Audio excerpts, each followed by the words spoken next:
Bonjour et bienvenue sur Let's Go Digital, le podcast du MBA MCI, le MBA Marketing, Communication et Innovation de Vinci Executive Education.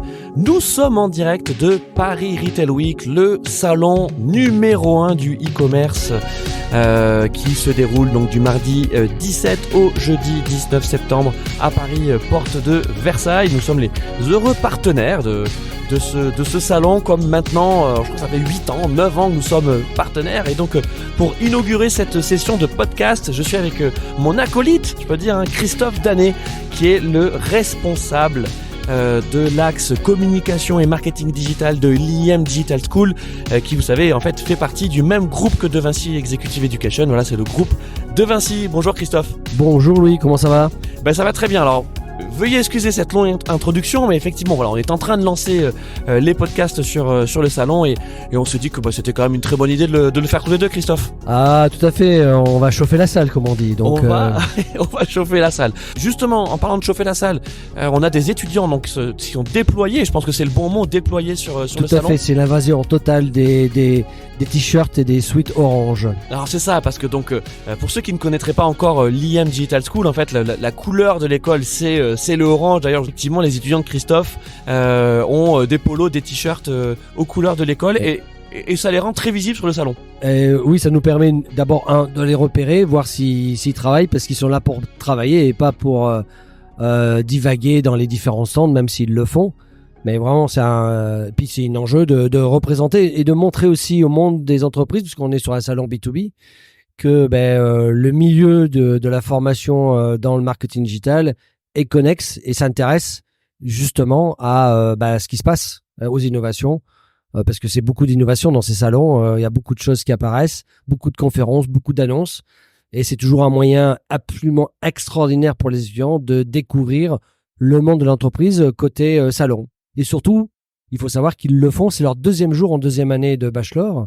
Donc autant te dire que c'est une immersion, c'est, j'allais dire, presque un bizutage professionnel, puisqu'en fait, c'est une rentrée immersive dans le milieu professionnel. Ils sont très jeunes, hein ? Oui, tout à fait. Ils ont fait, pour la plupart d'entre eux, pour certains, une seule année après le bac. Donc, ils se sont déterminés par rapport à une industrie qui est la communication digitale ou le marketing il n'y a pas très longtemps. Donc en fait, ils sont en train de découvrir les choses et c'est ça qui est intéressant aussi, leur œil neuf, leur vision neuve, puisqu'en fait, ils font partie de cette génération Z encore, presque alpha, qui est en train de changer les modes opératoires et surtout dans le commerce. Donc ils font leur tout début dans le monde professionnel. Et qu'est-ce que tu leur confies comme mission alors ? Alors, les missions qui sont confiées par une prof géniale chez nous qui s'appelle Medina Koné leur donnent une mission de relier ce qui se passe sur le salon, que ce soit sur les conférences, à travers, bien sûr, les réseaux sociaux, mais pas que, ça peut être des mini-films pour certains, et surtout de partager, repartager. En fait, à travers cet exercice, on leur explique la création et la genèse, la constitution de leur réseau futur et de leur réseau professionnel. Donc, c'est un double jeu, c'est-à-dire, en fait, de participer à un événement, de relayer cet événement sur les réseaux et en plus de commencer à comprendre comment aujourd'hui ils doivent s'inscrire pour être reconnus comme un professionnel aguerri et reconnu par ses pairs, je pense. Alors on va continuer cette immersion, on va dire, auprès de tes étudiants et de leur mission. Tu as parlé de Medina Koné. Medina Koné, on la connaît bien au MBA MCI puisque c'est une alumni du MBA. Tout le monde connaît Medina Koné. Tout le monde connaît Medina Koné. Effectivement, ça rime, bien joué. Je l'ai pas eu sur le moment, je l'ai eu après en le disant. Tu l'as pas eu. D'accord. Donc bravo Christophe. Ce qu'on est en train de dire, ça, bien sûr, c'est pour valoriser les étudiants de l'IM parce qu'ils le méritent, mais c'est aussi pour donner peut-être des clés à d'autres jeunes étudiants ou jeunes professionnels pour tirer leur épingle du jeu sur un salon qui est professionnel. Tu l'as dit, Paris Retail Week, c'est un salon B2B autour du retail et du e-commerce. Autour de nous, il y a principalement des marques et des retailers, des prestataires de logiciels, de solutions SaaS, donc qui en fait sont les prestataires des premiers, des marques et des retailers. Et puis ensuite on a des agences des cabinets en transformation digitale, de consulting qui accompagnent, mais justement plutôt les marques, les grandes marques, dans leur transformation et l'implémentation de technologies innovantes. Le fait de mettre les étudiants en contact de tous ces acteurs, c'est quoi la volonté première? C'est découvrir l'envers du décor, découvrir les métiers, les rendre tout de suite peut-être aussi employables, tu vois, vers des stages, vers des alternances? Il y a plein d'objectifs, mais la réponse est déjà un peu dans la question que tu formules. Mais en fait, en 2 mots, il y a la capacité à s'intéresser aux entreprises. Donc ça fait partie de la culture digitale que tout étudiant bien constitué dans cet univers doit avoir. Donc le plus tôt, c'est l'immersion. C'est un petit peu apprends à nager, je te plonge dans le grand bain au lieu dans le pédiluve. Donc voilà, donc c'est le premier élément. Ensuite, quand on a lancé le truc l'année dernière que tu m'avais proposé de joindre les étudiants de l'IM, j'avais eu une réticence en me disant est-ce qu'ils sont pas un peu trop jeunes, parce que c'était vraiment ma crainte. Et en fait, pas du tout, bien au contraire, ils sont vraiment émerveillés de rentrer dans cet univers. Et en fait, ça fait partie de cette logique du doer tel qu'on forme sur le digital. Les mettre en situation réelle, et on est dans une situation réelle, c'est quelque chose d'essentiel. Donc c'est là-dessus que ça on joue. Après, que ça leur serve pour trouver une alternance, un stage, c'est ce que je leur dis quand on les briefe, on leur dit OK, la première chose, laisse parler les gens. Pose-leur la question. Ne parle pas de toi. C'est-à-dire un bon vendeur, c'est la personne qui parle pas d'elle, qui me parle de toi. D'accord? Donc c'est ça qui va être intéressant. Donc tu laisses venir les gens. Ah mais oui, la data ça m'intéresse. D'accord? Ah oui, pourquoi? Qu'est-ce que tu fais toi dans la data? Ben en fait, on fait du web analytique, etc. En fait, c'est de la personnalité. Les gens, ils achètent des futurs collaborateurs par la personnalité qu'ils dégagent. Donc s'ils voient que les gens s'intéressent à eux, déjà c'est un signe. C'est un élément soft skills. C'est-à-dire on te demande pas, on n'arrive pas dans un truc, je sais faire du Google Analytics. Ah non, tu sais interviewer les gens, t'as pas peur de venir me voir et de parler d'un certain nombre de sujets que tu connais pas. Ça, c'est génial. Et c'est là le truc. Il est là le hook. C'est-à-dire que les entreprises cherchent ces soft skills. Ça a été une étude sortie par LinkedIn. Et majorité des gens qui cherchent mettent en avant leurs hard skills. C'est assez paradoxal.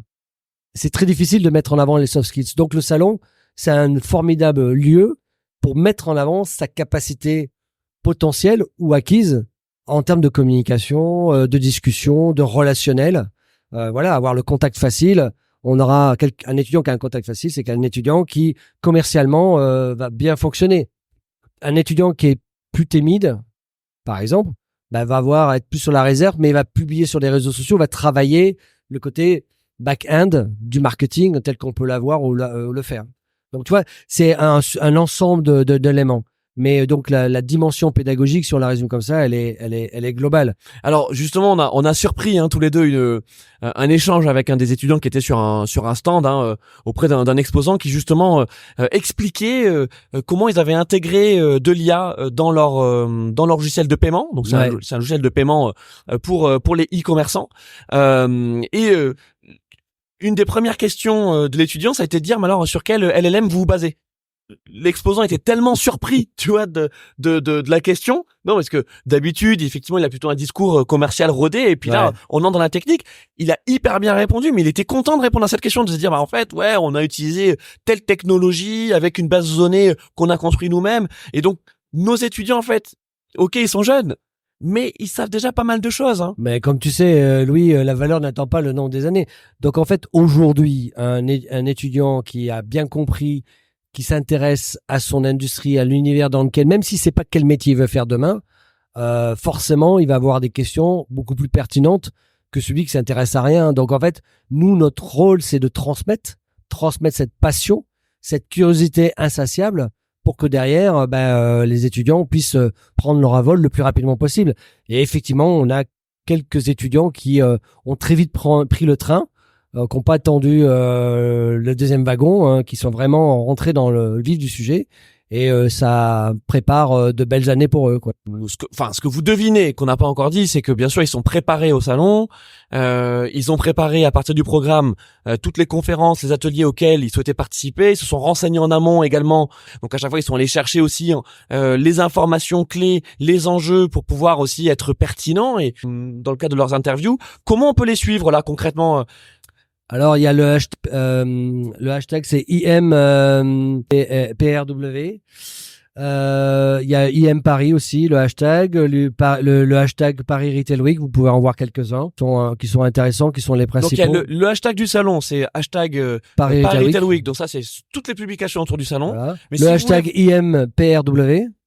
Le hashtag IMPRW, donc tout attaché, donc bien sûr IM l'école, PRW, Paris Retail Week, pour pouvoir suivre les publications spécifiquement des étudiants de l'IM. Que ce soit sur X ou sur LinkedIn. X, Twitter, LinkedIn. Et puis d'une façon générale, allez voir IM Paris, Christophe Danet, Médina Koné, regardez ce que les étudiants font tout au long de l'année, parce qu'ils font pas que des salons évidemment. Non, ils font pas que des salons. On fait beaucoup de podcasts. On fait beaucoup de vidéos, on fait beaucoup de contenu, on fait beaucoup d'études de cas aussi avec des marques, des entreprises. Donc ça, on accompagne pas mal les entreprises là-dessus, qui sont très demandeuses. Donc ça, c'est un enjeu. Non, beaucoup de choses qui sont produites, réalisées. Vraiment, on est une école des doueurs, c'est-à-dire le learning by doing, comme disent les Anglais, est quelque chose qui est un des fondements de l'école, mais ce n'est pas qu'un modèle déclaratif, c'est un modèle participatif, c'est-à-dire qu'on fait les choses ensemble et le collectif a toujours la main sur l'individu. Très bien, tout est dit. Merci en tout cas Christophe d'avoir pris ce moment. Et on vous souhaite un excellent salon Paris Retail Week. Et donc vous savez maintenant comment suivre les étudiants de Christophe Danet de l'IM. Voilà, à bientôt. Merci Louis, ciao.